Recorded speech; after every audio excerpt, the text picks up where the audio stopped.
guys, I thought I would do my first ever IGTV, which is pretty exciting. And I really wanted to talk about something that's quite close to my heart. So the mental struggles that you go through when you've got HA. So if you don't know what HA is, it's Hypothalamic Amenorrhea. I'm not very good at saying that.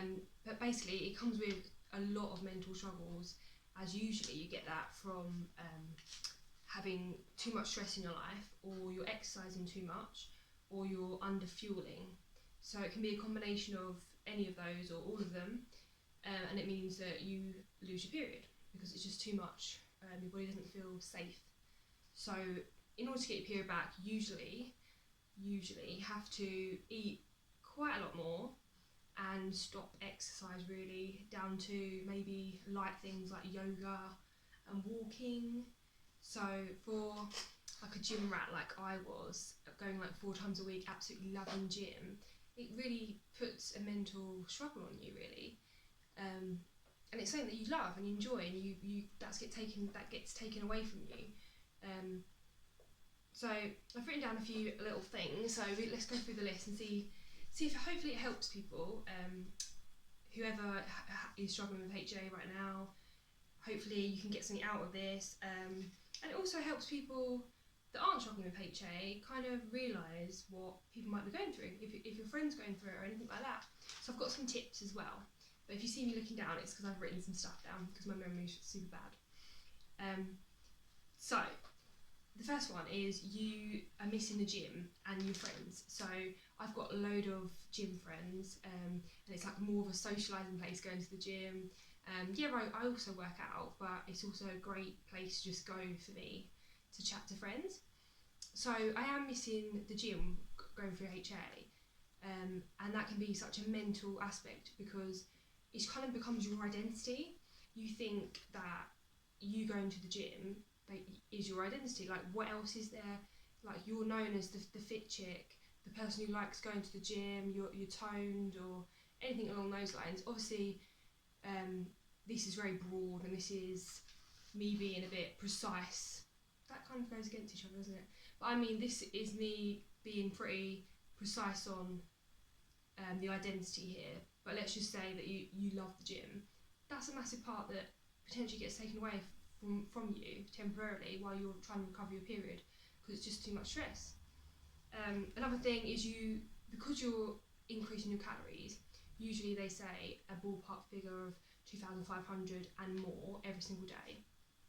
So because you're not exercising and you're having to eat at least that, that can make you feel not that great in yourself, because it's quite hard to eat that with healthy foods. So it's kind of easier to go for the ice lollies, go for the biscuits, go for the crisps every single day, quite a lot.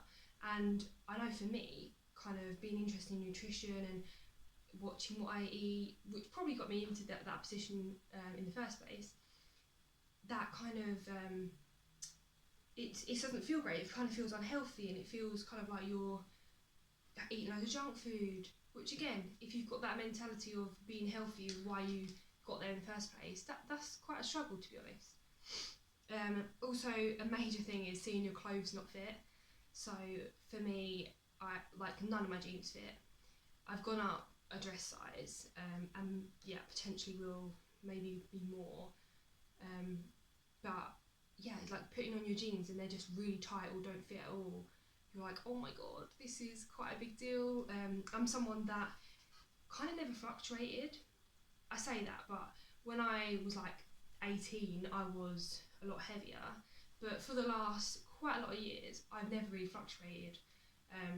So then to put on weight and seeing yourself put on weight, which mostly is fat, that is quite a bit scary. So also seeing like lumps and bumps in new places. So you might have bigger hips or anything like that, and you're like, oh god, this is not the body I'm used to looking at in the mirror.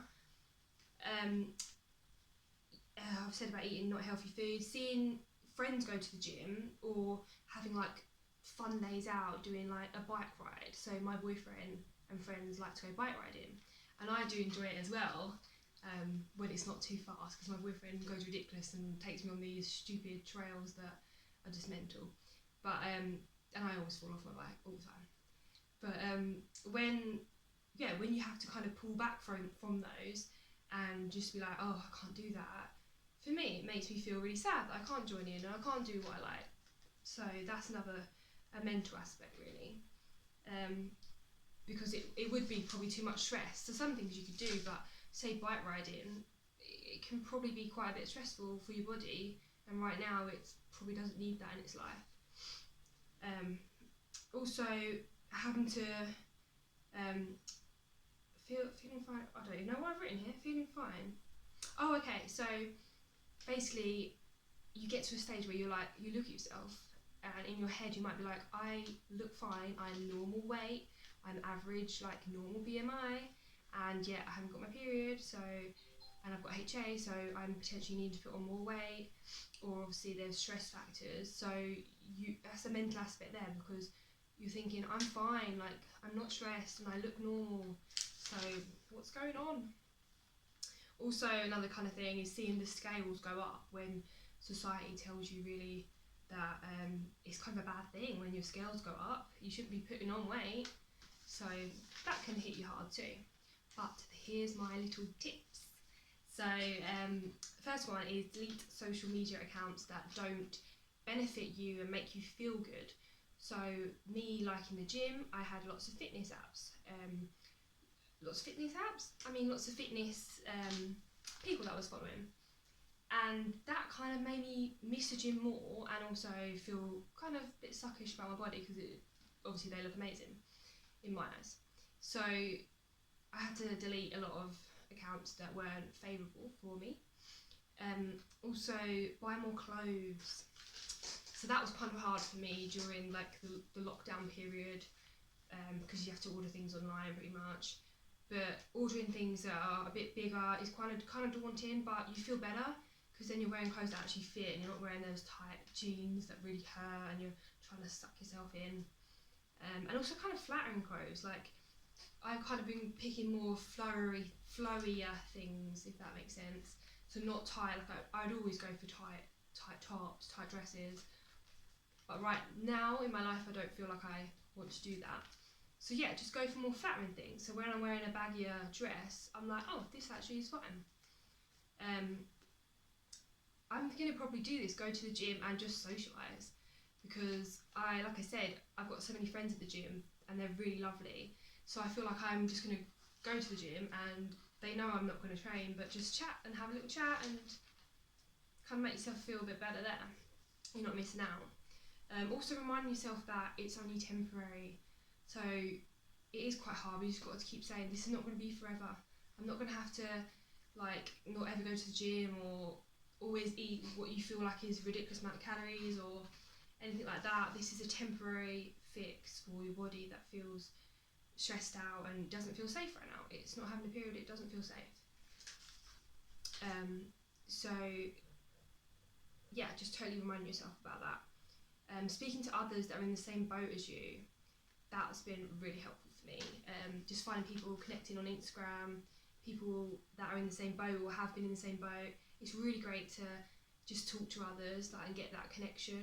It's really helped. Also, we can get a coach. Then they can keep you accountable and you can express your feelings. If you don't feel like you can talk to anyone else, you can break it all down with a coach. So that can be really helpful too.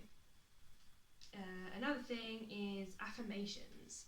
So every morning I used to write like affirmations, and I still kind of do now every now and then. So just kind of writing things like I am healthy or my body is wonderful, anything that kind of rings true and feels good for you, just so that you're changing the patterns and beliefs in your brain, so that every time you look at yourself you don't think, oh, gross. You're saying these affirmations to yourself, and start in the morning. If you do it in the morning, it starts the morning off really nice. Also, I found it quite fun to like just dance around and embrace your new body. So every morning I'm kind of like having a little dance just to one song, and just kind of like saying your affirmations and getting in your body and just being happy and grateful really with everything. Also kind of feeling happy that you have that freedom of food at the moment. Like when I say struggles to people, my friends are like, oh, well, it sounds amazing. You need to eat as much as you can and kind of just chill out. That sounds great. So I suppose it's kind of readjusting your mind and thinking, okay, I'm really grateful for this right now. It's showing me a lot about myself. I'm learning a lot about myself, and also I'm grateful for this opportunity that you can eat a lot and you can chill out.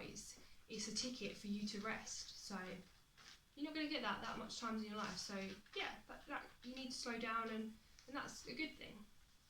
Also, the comparison game. So I kind of do this and try not to so much, is you look at other people that are like smaller than you and they've got their period, or you're just looking at your friends and you think, oh, their body looks so much better. Things like that. It's just not good for you. It's not healthy, and everyone's on their own journey, and this is your journey at the moment, and you need to just try and heal yourself and look after yourself. So you need to just stop comparing yourself, really, and reminding yourself of why you're doing it. What's your why?